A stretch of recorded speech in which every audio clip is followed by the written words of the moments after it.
नया करिश्मा ही कर दिया। इन्होंने लॉस एंजलिस से भेज दिया एक Indian plastic surgeon. Cheated customer हूँ मैं, विक्टिम हूँ।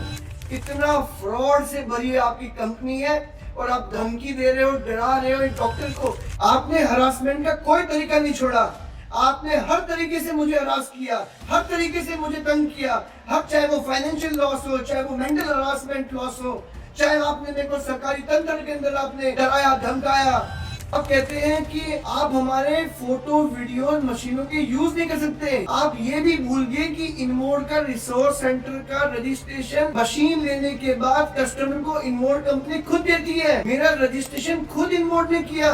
आप ये भूल गए हैं कि मैंने 54 लाख रुपए दे के आपसे मशीनें खरीदी थी जो एक कचरे की तरह बंद पड़ी है। फिर सारे प्लास्टिक सर्जन्स बोल रहे हैं कि आरएफ एक फेल टेक्नोलॉजी है, नर्व डैमेज हो सकता है, फैट जा सकता है। ये प्लास्टिक सर्जन देखिए। आरएफ माइक्रो नीडलिंग के बारे में वार्निंग्स मैं बहुत अरसे से देता आ रहा हूँ, क्योंकि मैं मरीज देख रहा हूँ जिनको आरएफ माइक्रो नीडलिंग कराने के बाद प्रॉब्लम्स होते हैं। सडनली वो उनकी एज बहुत ज्यादा लगने लगे, बिकॉज आरएफ माइक्रो नीडलिंग उनके फेस के अंदर जो फैट है उसको डिसॉल्व कर देता है और उससे उनका फेस फिर लटक जाता है। ब्लैक प्राइड कल्चर आपने बढ़ाया। आपकी सरदानिया इटली की पार्टी से बड़ा उदाहरण कभी भी इंडियन इतिहास में डॉक्टरों को खरीदने बेचने का हुआ ही नहीं। आपने तो मेडिको नॉन मेडिको आपने तो इटली में इनको पार्टी दी है। आप देखो ये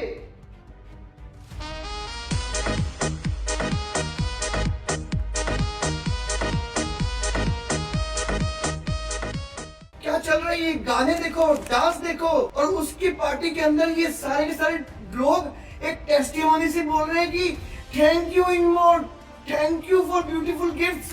Hello, Samir. How are you? I'm good, Samir. How has been your experience with InMode Summit? I mean, I've got just no words to express this, Samir. First of all, thanks to Unmod for giving me this opportunity for the second time. Thank you, Unmod, for a fantastic offering.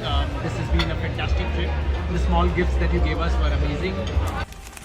आपकी इस complaint के ऊपर हमारी plastic surgery association ने इन members को warning letter भी दिया है और ये इशू आज भी हमारे एसोसिएशन के अंदर है कि किस तरह लोगों ने ब्रीच किया ट्रस्ट। सब क्वालिटी की मशीनें बेचोगे, आप चाइना में असेंबल करोगे, इजराइल का थप्पा लगाओगे और आप कह रहे हो कि हमारी मशीन टॉप क्वालिटी वर्ड है। आरएफई फेल हो चुकी है जी। ये तो मशीनें भी चीटिंग कंपनी की है। हाई मार्जिन, मैंने नहीं कहा हाई मार्जिन, ये आपकी नेस्डेक की रिपोर्ट आपकी खुद आपने नेस्डेक में दी। आप ही कह रहे हैं कि हमारी 85% मार्जिन है। आपकी कंपनी के सीईओ ने फ्रॉड किया है। मैं नहीं कह रहा, ये पब्लिक डोमेन पे है।